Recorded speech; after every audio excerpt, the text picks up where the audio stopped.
Northern Montana is defined by extreme isolation. Out here in the dead of winter, you are cut off by miles of frozen terrain. Decades ago, this region was anchored by a bustling railway town called Blackwater, until a massive chemical train crash burned the settlement to the ground. This image captures the sprawling industrial rail yard that once operated there, emphasizing the sheer scale of the historical infrastructure before the fire. Official government reports blamed the derailment during Fonti-Bardix. Older locals, however, claim the passengers aboard were already dead long before the cars left. Normally, you could dismiss that as local folklore, but over 40 years, law enforcement documented a dense cluster of missing persons cases. Dozens of people vanished without a trace, and their last known locations all center exactly along these defunct, overgrown railway lines. The Blackwater crossing provides a lethal advantage to the predator. In this environment, the silence of the woods ensures isolation. Anyone lured toward the tracks vanishes without a single witness to the event. Consider the case of Marcus Reed. He was 32, working night security for a local shipping company, and chronically sleep-deprived. Every night at 2 a.m., his commute home took him straight down the same empty road past the abandoned Blackwater rail crossing. On January 14th, the trap initiated its first stage. Marcus's phone buzzed in the dark interior of his car, a text from an unknown number. It read, "You missed your train."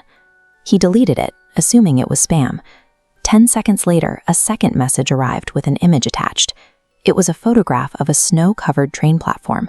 Standing near the edge of the platform in the photo was Marcus, wearing the exact black jacket he had on at that very moment. He slammed on his brakes, tires skidding violently on black ice, stopping mere inches from the rusted crossing gate. Out in the freezing fog, a low, long train horn echoed through the trees. The sound was originating from tracks that had been severed from the main line 40 years ago. Every instinct screamed, "Run!" but the train emerged silently. It uses the victim's own denial and morbid curiosity as a lure. Marcus grabbed his flashlight and physically crossed the rusted gate. He found fresh footprints in the snow leading away from his car and toward the ruined station. None of the footprints led back. He followed them. Out of the fog, an enormous black train rolled up to the platform. It produced zero friction. No screeching metal, no roar from the engine, just complete silence.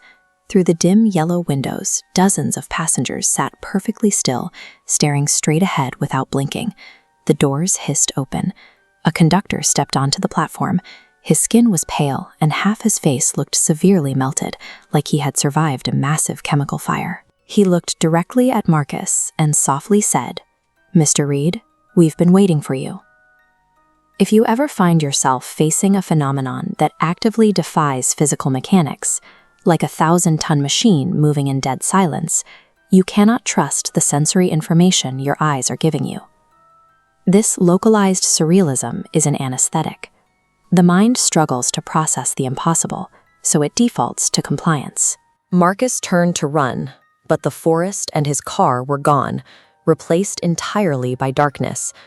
The only lit space remaining was the open door of the train. He stepped inside. Once the door sealed, the trap expanded. As Marcus moved through the train, he reached passenger car 5. It was entirely filled with thousands of suitcases. He read the tags. Every piece of luggage bore the name of a real, documented missing person from the surrounding states. Then he found a brand new tag, checked in that very night. It read, Marcus Reed. In the next car, an old woman with freezing skin suddenly grabbed his wrist. She gave him 2 urgent instructions. Do not fall asleep, and when the conductor asks for your ticket, never give him your name. When the conductor asks for your ticket, do not give him your name. This environment is a construct of sensory decoys. The conductor and his manifest exist solely to frame a violent transition as an orderly, bureaucratic inevitability. The train eventually slowed, pulling into a warmly lit, populated town. It was Blackwater. But as Marcus looked closer at the people walking the snowy streets, he realized none of them had facial features, just blank, smooth skin. Standing in the crowd were 2 very specific people, his deceased ex-wife and his younger brother.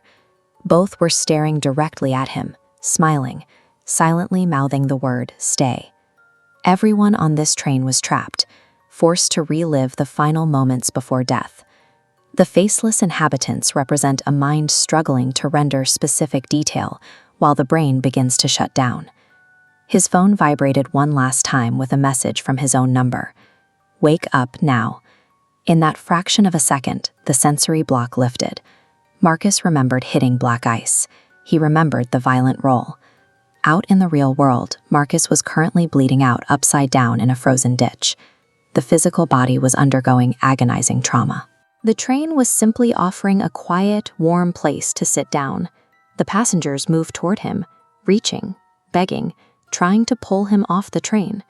As the dead passengers closed in to hold him in his seat, Marcus lunged for the emergency window.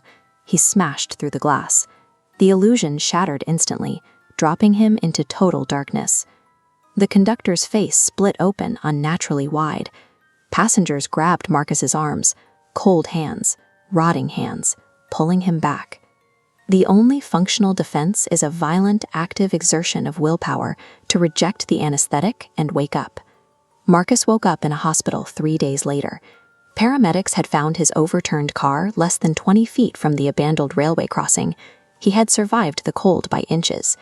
He kept the details of his hallucination to himself, but as he prepared to leave the hospital, he checked his phone. There was one unread message from the night of the crash. It said, "Thank you for riding with us." Attached was a photograph taken inside passenger car 6. It showed the unblinking passengers staring at the camera. Sitting right among them, smiling quietly near the window, was Marcus. Surviving the encounter provided Marcus with a reprieve, but the photograph confirms he remains a documented part of the train's inventory. His boarding has been deferred, not canceled.